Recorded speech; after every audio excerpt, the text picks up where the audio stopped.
all small businesses are trying to package together how they do what they do consistently. And so the idea of operations and process and standard operating procedures was really industry agnostic. So I started consulting for entrepreneurs that had retail stores or law firms or a plumbing company, electrician, a doctor's office, and like they all wanted to package together what they did to make their business more turnkey. What is up, everybody? This is Ryan here with Scale Up Show. Have an awesome guest. I have Chris Ronzio on today. This guy is an operational genius. Basically grew his company in 4 years as a SaaS platform, or should I say SaaS play, to between 10 and $20 million. That's 4 years, 100% inbound. He's an author. He's got a podcast, and he was the EY Entrepreneur of the Year in 2021. You're not going to want to miss this. Check it out.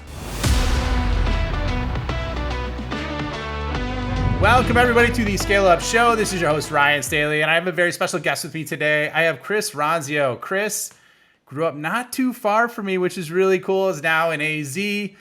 Created a SaaS platform in 2018. Now is only 4 years later. I'm not going to spoil where you're at revenue-wise. I'm sure you'll hit on that. He was at Ernst & Young Entrepreneur of the Year in 2021. Is in the top 40 under 40. Author of the Business Playbook and host of the Organize Your Chaos podcast. Chris, welcome, man. Happy to have you on, dude. Thanks so much. What's up, Ryan? Yeah. I always love having a fellow podcast host on. But before we get into your story, why don't we do a real quick revenue rundown just so everybody has some quick context in terms of where you're at in the journey. So where are you guys at in terms of your ARR? So ARR this year is in the 10 to 20 million range. Wow, dude, that's amazing. And you started in 18? Yes, January 2018. Okay, that's a hell of a journey, dude. We're gonna have to talk about that. Okay, what's your primary go-to-market strategy? So we're 100% inbound. We do a lot of digital advertising. We do a lot of organic content. So between my podcast, YouTube channel, social media, the newsletter, publication on our website that publishes 5 days a week, all that just brings people to our website for a free trial.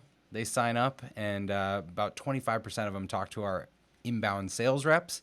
Otherwise, they convert on their own. So it's very product-led growth. That's awesome.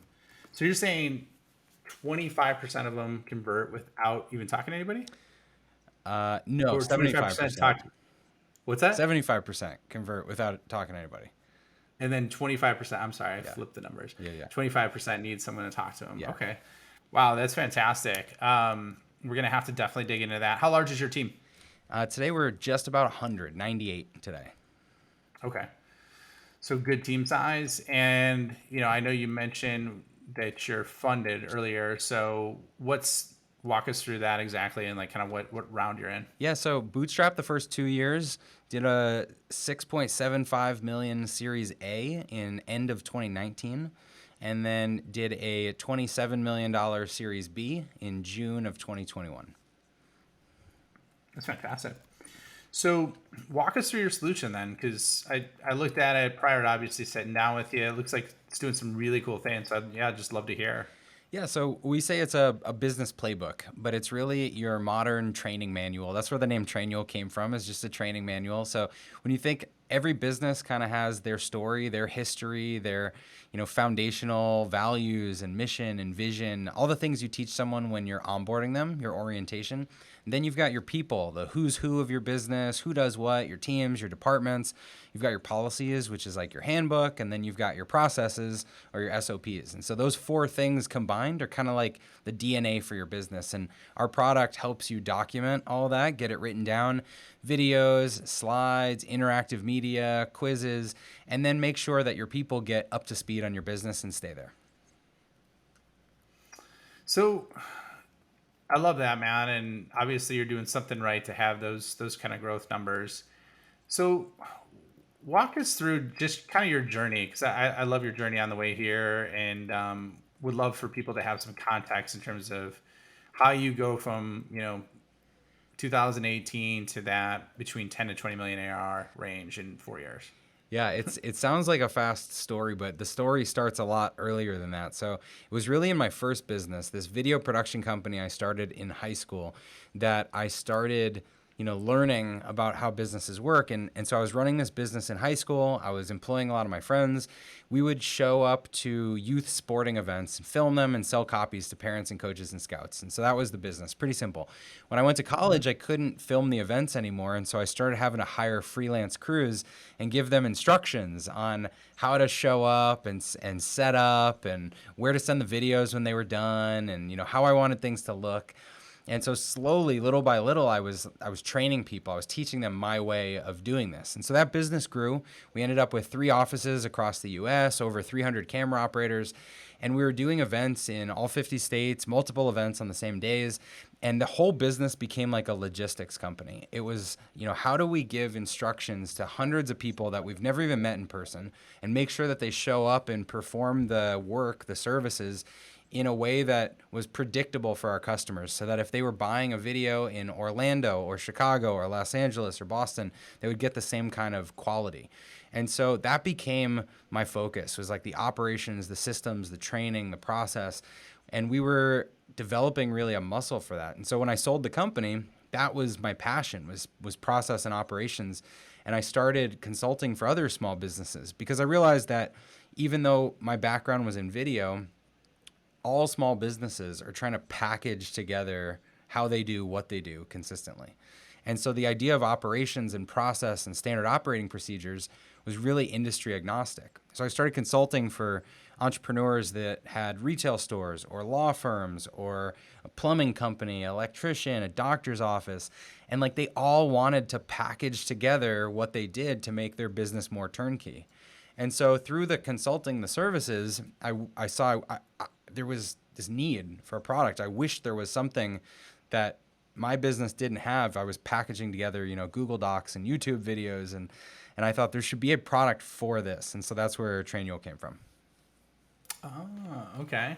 So I guess like when we're looking at it, so it's born out of your frustration, right? For your own business. I guess what's the number one biggest problem that businesses have operationally, which require them, through your consulting that you see with Trainual that requires it, like, because I imagine there's got to be a wide range, but what are the top, 1 to 3 problems that you see?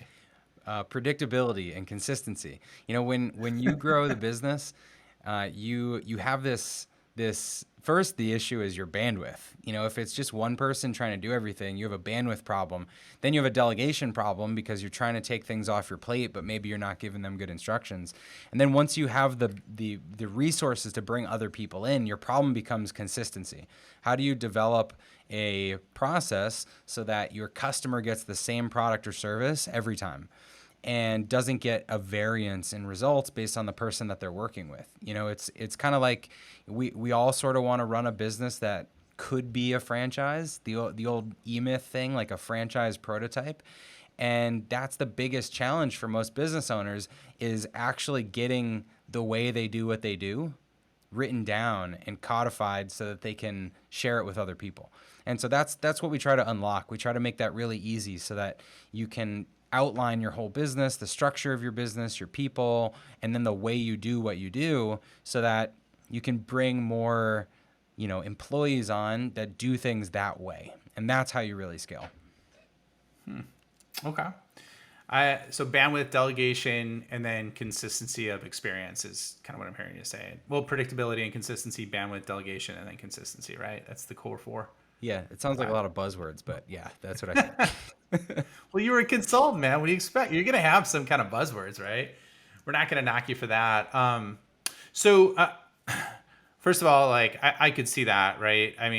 I focus on helping companies do that specifically with sales, and there's a lot of nuances to it. So I can imagine the challenges with that, I guess, across businesses, like big and large. So what are some use cases like where, I guess, let me flip this in a different direction. So, for the best of the best that you see using this really well, whether it be your company. You were talking through some things that you do for your own company that I think are pretty impressive, especially considering the size you're at, or other companies that you've worked with. What are the operational kind of strongholds that they have to start this from, I don't know, 0 to 1, and then as it progresses, that 1 to 10, 10 to 30, like what's kind of like the approach to do that? Yeah, so I think the place you get the most ROI out of in documenting or creating training is the onboarding of new people into your business and what you're all about. So teaching people about your history, about your target customer, about your pricing and your packaging and your products and your services, about your mission and your vision, like why you're showing up to do what you do, about differentiation from your competitors. Like all of those things are things that we teach every single new person that we bring into our companies. And so as a business owner, if you're the one doing that training, it can become monotonous. And you can do that, again, inconsistently based on if you're having a good day or if you've got a busy schedule or whatever. And so to me, that's the number one thing to start with, is to get people onboarded and oriented into your business. And then as a business starts to grow, when it goes from 1 person to 5 people to 10 people, you have this kind of, like division of cells with roles and responsibilities, where it used to be that a couple people did everything and knew everything. And then you start bringing in more specialists, and you've got to take off those hats and pass off some responsibilities. And so customers using our product will spell out all the different responsibilities for a role and create a new role for this new person that they're hiring, and then start to download their brain, get the knowledge into the product so that there's a place for their new hire to learn about what's expected of them. And then as a business gets larger, gets more mature, then the system starts to become more bottoms up, where every single person in the business is owning something. They have some responsibilities, and they can start writing down their own best practices, their own ideas as they innovate, and sharing those with their team members. But what you're doing is you're creating this repository where all of that business knowledge lives, so that anytime you've got turnover, or anytime you have a question, or anytime you've got people that are not available when you need them, you've got a place where you can look up those answers. What is up, everybody? Thanks for checking this out. If you like this video, please hit the like button and subscribe so you don't miss it. Also hit the notification bell so you don't miss an episode at all. And if you want to find out more about how I could help you or your organization, check out my website, www.ryanstaley.io. Now we're back to the video. So Chris, one of the things that is really interesting to me is like you grew a company, right, to that, past that 10 million, in that 10 to 20 million range, Series B in 4 years. And I know there's work you did on the consulting side prior to align that. But I guess like I was saying, you're 40 under 40. You got the EY Entrepreneur of the Year in 21. I guess like besides doing the consulting, what kind of mentors you have, or what prepared you to make those leaps and bounds so fast? I've always had mentors and coaches and hired consultants. Going back to when I was in school and, a teenager with my first business, I would meet up with like business professors after school. And then in college, it was like the entrepreneurship, dean or something like that at the school. And then I got into business programs and started to find, business mentors that were years and years ahead of where I was. And so I always had great examples to look up to. That's definitely part of it.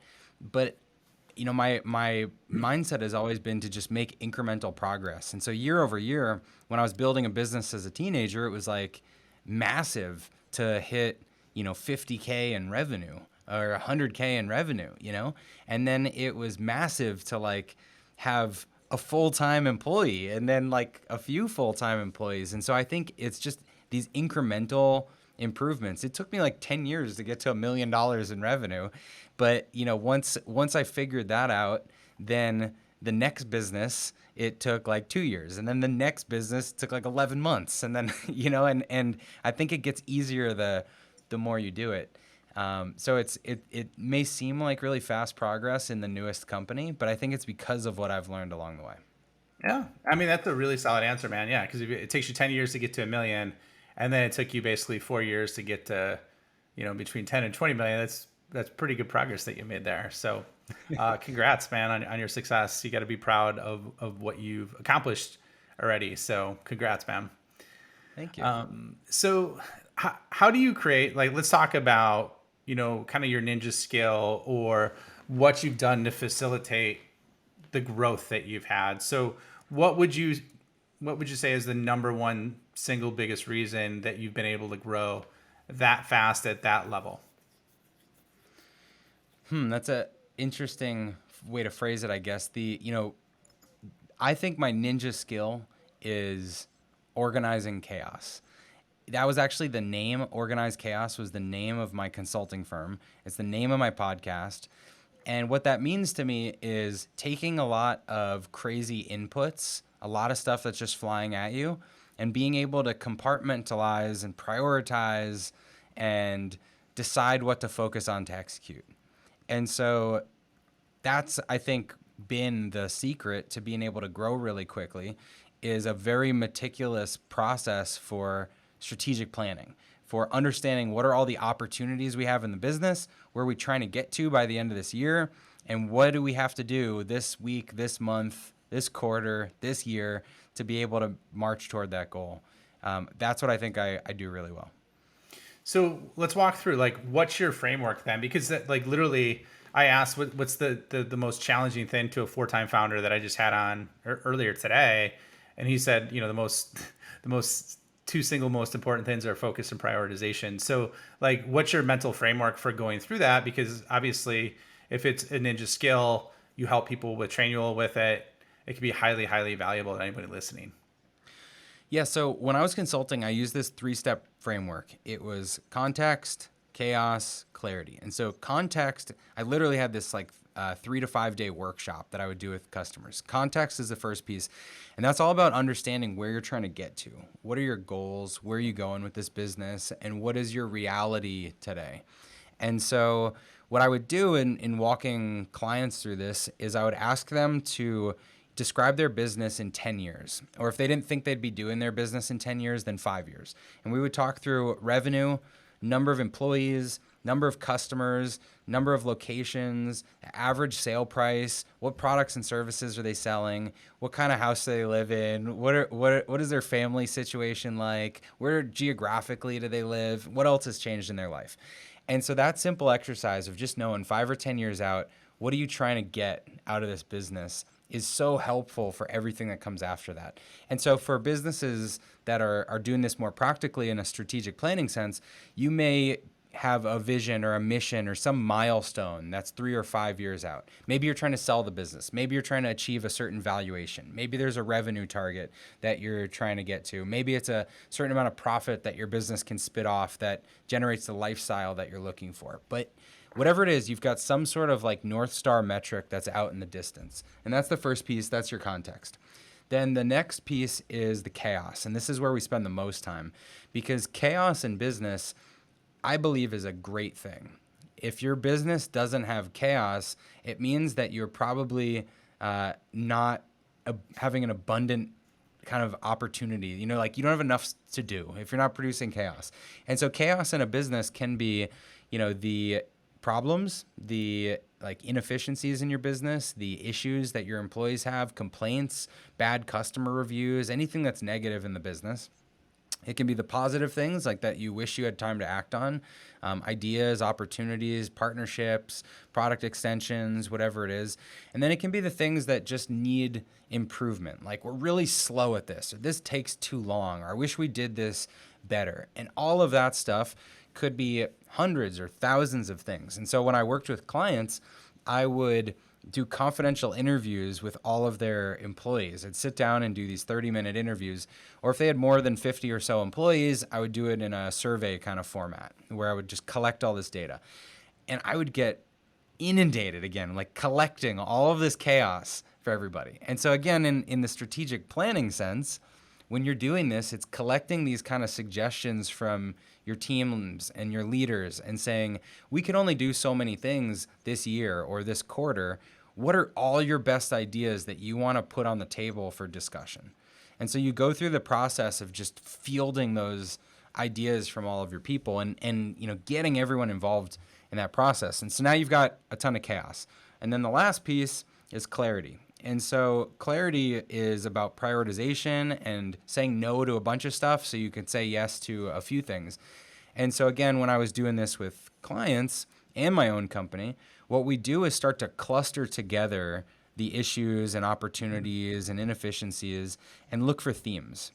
And if you can group, 5 pieces of feedback, 10 pieces of feedback into a theme and say, this is a really recurring thing in the business. Like a lot of people think we should move on this, or there's some big opportunity here. Then you kind of circle that thing in your list. And you go through a process of, pitting things against each other and seeing like, these are the big things that we need to move. And then you pick a top 5. And so that's always how we've done it, is to pick a top 5 annually, and then for departments to pick a top 3 to 5 quarterly that are moving towards those annual objectives. Love that, man. I'm taking notes. So I think, yeah, that's a really great framework. And I think to stop and pause and have someone like map out that 10-year structure and to get as granular as you did isn't very common. So I imagine it's been eye-opening, just the responsiveness. And what percentage of time did you see people that like couldn't answer that? Everyone answered it eventually because I helped them, but like no one had it totally baked when I started working with them. There's I don't know if you've heard of Cameron Herold. He has this book, Vivid Vision, that I like a lot, Oh, cool. and it's a it's a similar kind of exercise, but you go through this process of writing kind of like a narrative about what your business is like in the future. And it's really like visual, and that's why it's called the vivid vision, where you're talking about like the emotional side of, what do people think of your business, and how do your employees feel about this, and what kind of impact is it making in different people's lives, and have you won awards, have you hit like big milestones. And so we went through a process very similar to that, where I did it myself when we were a small company. I've done it with the leadership team. I've presented it to the entire company to say, here's where we're going to be in 3 years. And I think that alignment is so important for you to have as a filter for prioritizing the things you do in the short term. That's great. And I'm going to check that book out. I've heard of Cameron Herold before, but I haven't heard of that book. So, Yeah, it's a good one. and you're the first guest that's recommended it. So I think there's some gold within that.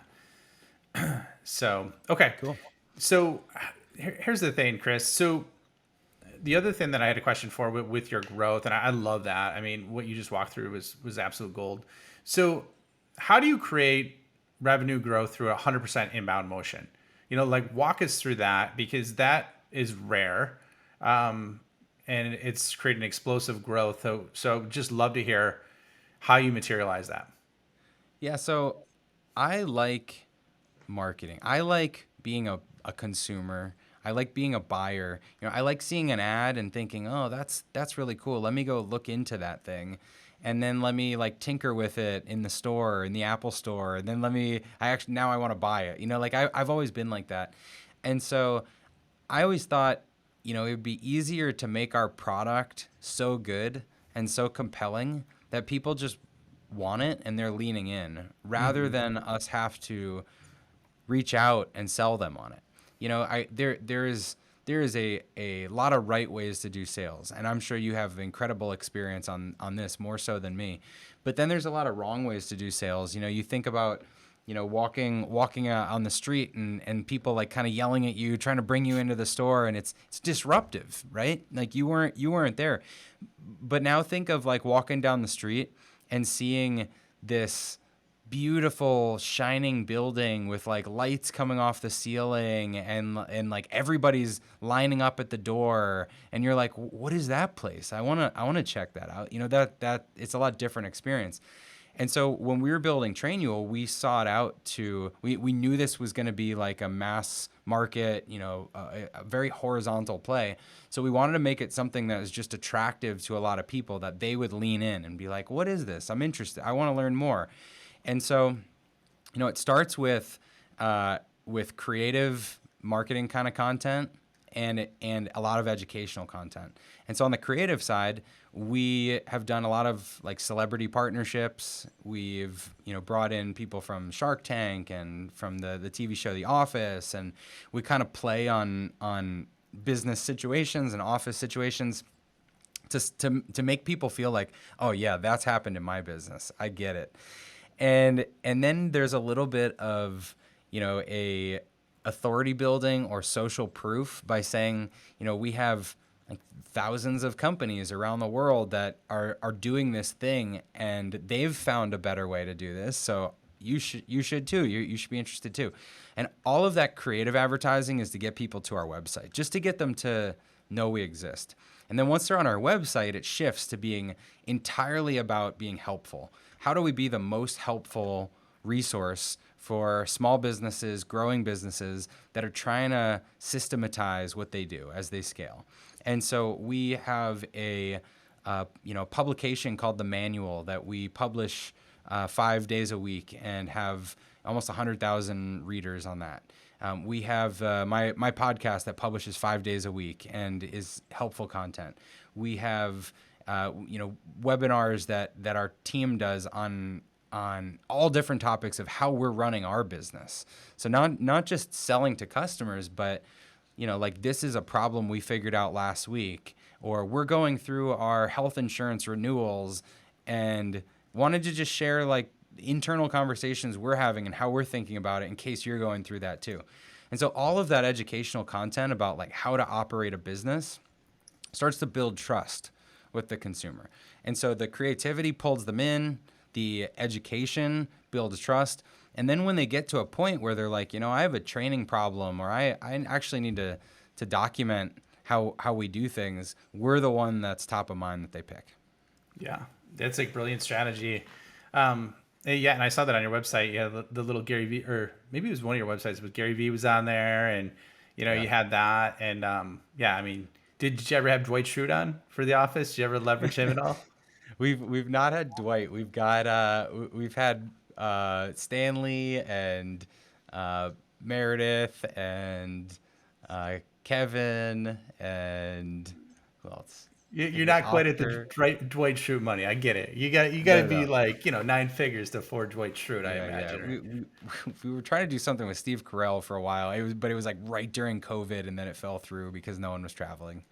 That's cool though. That just makes it fun, And Yeah, I totally. love the value mechanism that you're doing, like with the podcast, the newsletter, 5 days a week. Like, what kind of staff though do you have dedicated to each one of those areas to support that? Because that can be a lot if it's not structured the right way. Yeah, we have a big team. We have like a whole internal agency that we've built for our own marketing. But it's not just post funding. This is something we invested on early on. Like as a SaaS company, in our first year, we had more people working on marketing than on product and engineering and design. And I don't know if that's the right way to do it, but it was definitely how we did it. Full-time videographer, which probably comes from my video background. We had a full-time like partnerships person, a full-time just marketing product manager, and a full-time person doing like our digital ads. And then that has expanded now a lot as we're much bigger. So now we have two full-time writers. We have a content manager. We have a social media like growth hacker person. We have paid acquisition. We have two in product marketing that are all talking about features, and then video production full-time, and the podcast producer full-time. I'm probably leaving some out, but all these different areas have full-time people associated with them. Oh, events full-time, partnerships full-time. Because the idea was, if we don't have one person working on something 100% of the time, then it's going to get neglected. And so all these different areas of the business that we wanted to be serious about, we had to at least put someone full-time on it. Yeah. Well, yeah, it's obviously your efforts are paying off. So it's a really, really great strategy. So let me ask you this, because you're growing really fast, and just like there's two sides of paper, two sides of that coin, there's a positive and a negative with everything, right? So what would you say is your single biggest challenge that you're running into with all this rapid growth right now? The biggest challenge with rapid growth is that as our customer base has gotten much bigger, again, the chaos, the inputs grow exponentially. And our biggest challenge is when you have a bigger infrastructure, a bigger product, and customers around the world, there's a lot that you have to do to support the base, and it slows down the nimble ability to create the new features. And so it's always it feels like a a push and pull between, do we want to invest in infrastructure or incremental improvements to existing functionality and customer feedback, or do we want to invest in, like pushing the envelope and new tech and stuff that doesn't even exist yet? And so I would say that the challenge there is that it's a big decision how we're going to spend resources, and you can't please everyone.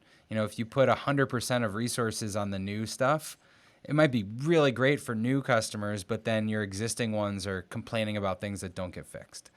And if you put all your resources on existing customers, your customer success satisfaction is off the charts, but your salespeople are not closing deals because there's market competition or something, And so you can't please everyone, but finding that balance is probably the biggest challenge, I would say. Yeah, I could see it. And speaking of balance, like you're a pretty firm believer on work-life balance. So can you walk us through that a little bit? Yeah, so my wife, who I've been with for 17, 18 years now, she was with me when I was running my first company.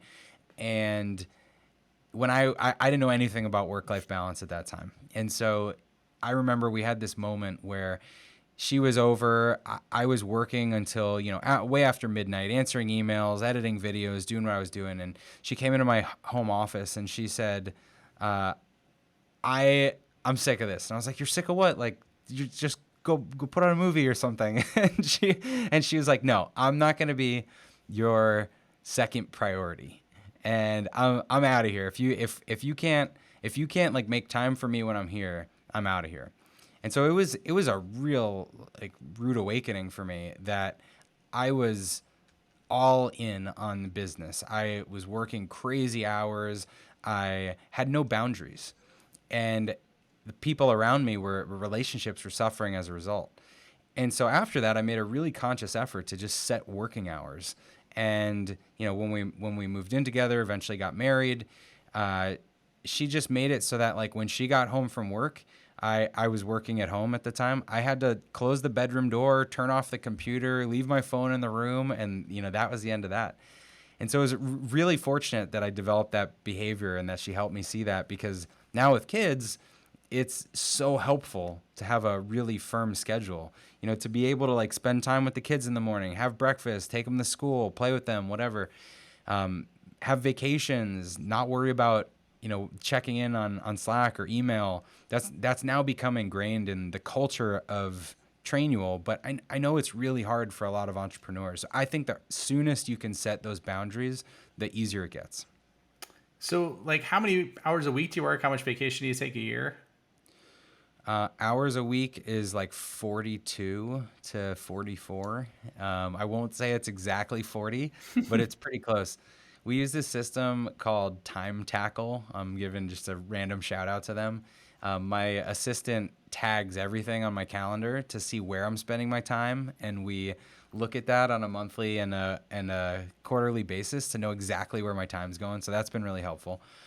In vacations, Trainual has excuse me. Trainual has a 4-week PTO thing, and so I definitely max that out. I'm going away for the last 2 weeks of this month. Again, no phones, no emails, no Zooms, no Slack, total disconnect, and then I just take a lot of long weekends.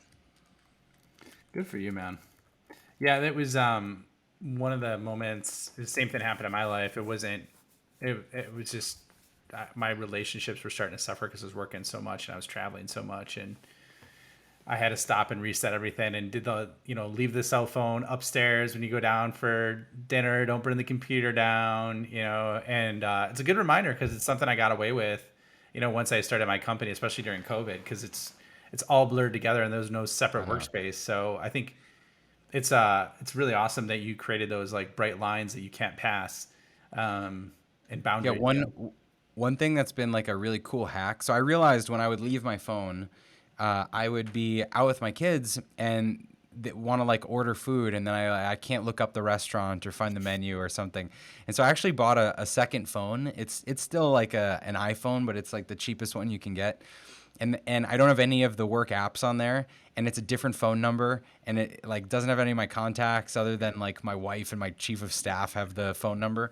But now I can at least have the internet. So if I need to look stuff up, I've got maps for directions, but no one can get a hold of me. That's awesome. Love it, man.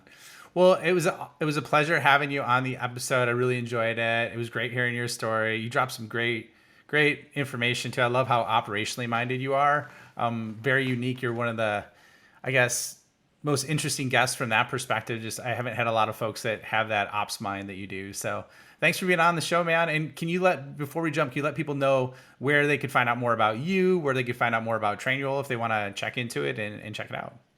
Yeah, absolutely. So Trainual, like a training manual, trainual.com.